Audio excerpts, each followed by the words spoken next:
ভাই তোর কি চাই? এইটা চাই। আঙ্কেল এইটা কত টাকা? এইগুলো 5 টাকা করে। আমার কাছে 1 টাকা আছে, একটা দিয়ে দেন না। আরে তোকে একবার বললাম না এগুলো 5 টাকা করে। আঙ্কেল আজকে আমার ছোট ভাইয়ের জন্মদিন, ও এইগুলাই খাবে, দিয়ে দেন না। আচ্ছা তোর ভাইয়ের আজকে জন্মদিন? হ্যাঁ আঙ্কেল। আরে ভিখারি, তোদেরকে একবার বললাম না এগুলো 5 টাকা করে, চল যা এখান থেকে। বেটা তোমরা কান্না করতেছো কেন?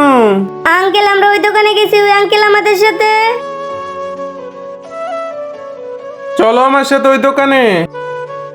বেটা তোমার কি চাই? এইগুলা। ভাইয়া এই চকলেটের বক্স কত টাকা? 200 টাকা। এই নেন 200 টাকা। ভাইয়া হয়ে গেছে হিসাব। এই নে 100 টাকা। ভাইয়া এই 100 টাকা কিসের? এই সামান্য কিছু টাকার জন্য ওই বাচ্চাদেরকে মেরেছিস না, সেটার জন্য। এই নে আরো 100 টাকা। এরপরে কোনো গরিব বাচ্চা চকলেটের জন্য আসলে ওদেরকে চকলেট দিয়ে দিবি, ওদেরকে মারবি না। ঠিক আছে ভাইয়া।